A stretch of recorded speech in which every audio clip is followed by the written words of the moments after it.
vous êtes sur RTL.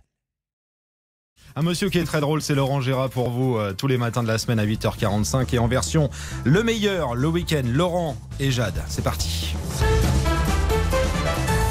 En pleine guerre de l'audience entre chaînes d'information, LCI essaie de faire la différence grâce à son émission politique Les Experts Apathy, animée par son éditorialiste vedette Jean-Michel Apathy.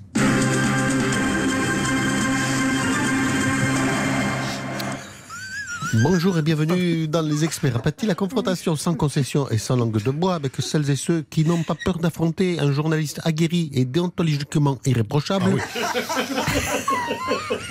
Merci. Aujourd'hui, je reçois la première magistrate de Paris et néanmoins candidate à la présidentielle pour le Parti Socialiste en la personne d'Anne Hidalgo. Madame la maire, bonjour. Monsieur Apathy, votre question est complètement débile. Permettez-moi, Anne Hidalgo, de vous faire part de ma surprise légitime, puisque, sauf erreur de ma part, je ne vous ai pas encore posé de questions. Mais je sais que vous allez encore me parler de ce guignol d'Éric Zemmour. Là encore, Madame Hidalgo, il s'agit d'un procès d'intention caractérisé, puisqu'en l'occurrence, je comptais vous interroger sur votre discours dont on dit qu'il se radicalise pour essayer de conjurer les mauvais sondages. Les sondages sont truqués. J'ai des millions de soutiens. La déontologie la plus élémentaire me contraint à vous demander où sont tous ces soutiens dont vous nous gargarisez, Anne Hidalgo. Mes soutiens sont partout dans Paris. Ils sortiront le moment venu si je leur joue de la flûte.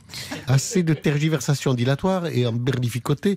De quelle espèce de flûte parlez-vous donc, Anne Hidalgo? Et qui sont ces mystérieux soutiens? Bon, je vais les appeler, ils viendront et vous les verrez.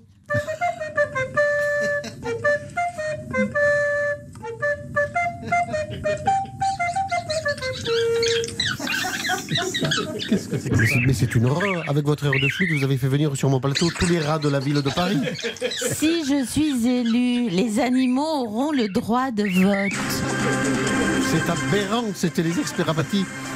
Je vais devoir grimper sur mon tabouret en attendant la pause publicitaire. C'est aberrant.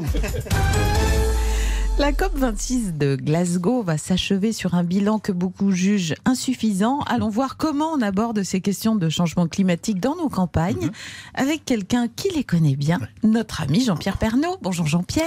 Bonjour ma petite Jade. Et oui, bien oui, pendant qu'on se dispute dans les sommets internationaux partout dans nos régions, ces belles régions que nous aimons tant, on se mobilise déjà face au grand dérèglement climatique. Direction Sainte-Vérus-sur-le-Cul en Vendée, un petit bourg qui est menacé chaque hiver par la montée de sa rivière, le Cul. Eh bien, à Sainte-Véru, le maire a décidé de bâtir une digue de 40 km de long sur le Cul qui ira de Nantes à Montaigu. De Nantes à Montaigu, la digue. La digue ? Eh oui, ma petite Jade. De Nantes à Montaigu, la digue du Cul. Un très beau projet, Jean-Pierre. Mais ce n'est pas tout, car partout en France, des personnalités émergent pour lancer des alertes climatiques. Alors maintenant, on va prendre la direction du parc naturel des Cagoles, dans la Drôme provençale, où une voix s'élève pour tirer la sonnette d'alarme. C'est celle de Greta Thunberg. Greta Thunberg, vous êtes sûr? Oui, ma petite Jeanne, Greta Thunberg, c'est le surnom d'artiste de la présidente de la FFFF. La FFFF? De quoi s'agit-il exactement? La Fédération Française des Femmes Fontaines, une espèce... Une espèce rare dont... C'est pour ça qu'elle est toujours en tongue. Non, rajoutez pas, monsieur Calvi, écoutez. Une espèce très rare dont on parle trop peu dans les médias. Mais oui, il n'y a que Éric Zemmour. Et qui est menacée d'extinction à cause des épisodes de canicule qui se multiplient, ces pauvres femmes fontaines. C'est pourquoi Greta vient de lancer un ultimatum aux grands de ce monde réunis à Glasgow. Si rien n'est fait, les femmes fontaines seront à sec d'ici 2030. C'est noté, merci Jean-Pierre. Une revendication légitime qui, on l'espère, entraînera aussi une revalorisation du prix à la pompe. Oui, merci.